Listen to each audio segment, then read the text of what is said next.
Premier league ফুটবলে অপ্রতিরোধ্য গতিতে ছুটেছে ঢাকা মোহামেডান। টানা সপ্তম ম্যাচ জিতেছে সাদা কালো জার্সিধারীরা। মুন্সিগঞ্জে ৩-১ গোলে হারিয়েছে রহমতগঞ্জকে। এদিন জিতেছে বর্তমান চ্যাম্পিয়ন বসুন্ধরা কিংস এবং ব্রাদার্স ইউনিয়ন। বাংলাদেশ পুলিশের বিপক্ষে পিছিয়ে পড়েও ড্র করেছে ফর্টিস এফসি। রিপোর্ট করছেন মানিক মাহমুদ।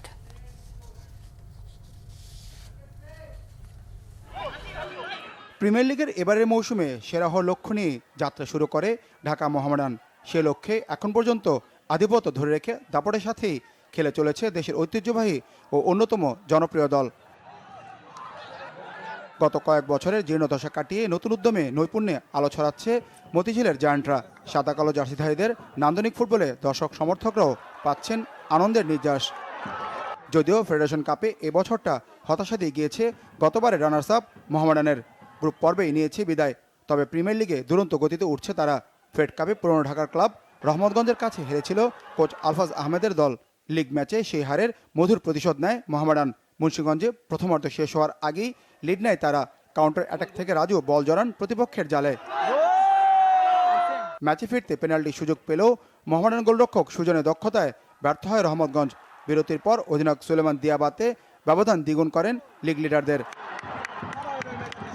জয়ের পথে থাকা মোহামেডানকে আরও নিরাপদ অবস্থায় নিয়ে যান নাইজেরিয়ান সানডে। এই মৌসুমে অনেক ম্যাচই চমক দেখিয়েছে জায়ান্ট কিলার রহমতগঞ্জ।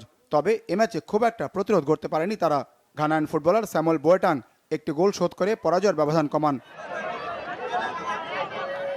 7 ম্যাচে 21 পয়েন্ট নিয়ে লিগ টেবিলে শীর্ষে মোহামেডান। সমান ম্যাচে 15 পয়েন্ট নিয়ে টেবিলের দ্বিতীয়তে রহমতগঞ্জ। গাজীপুরে ব্রাদার্স ইউনিয়ন 4-1 গোলে হারায় ঢাকা ওয়ান্ডারার্সকে। ইমনের গোলে এগিয়ে যাওয়ার পর সুফিল ব্যবধান দ্বিগুণ করেন। পরে এলিটা কিংসলে ও চেক সেনের লক্ষ্যভেদে বড় জয় পায় ব্রাদার্স। ওয়ান্ডারার্সের সিফাত একটি গোল করেন। 14 পয়েন্ট নিয়ে টেবিলের তৃতীয়তে অবস্থান ব্রাদার্সের। ঘরের মাঠ কিংস অ্যারেনায় বসুন্ধরা কিংস 4-1 পরাজিত করে ফকিরেরপুল ইয়ংম্যানসকে। ময়মনসিংহে বাংলাদেশ পুলিশের সাথে 1-1 গোলে ড্র করে ফর্টিস এফসি। মানিক মাহমুদ, বাংলা ভিশন, ঢাকা।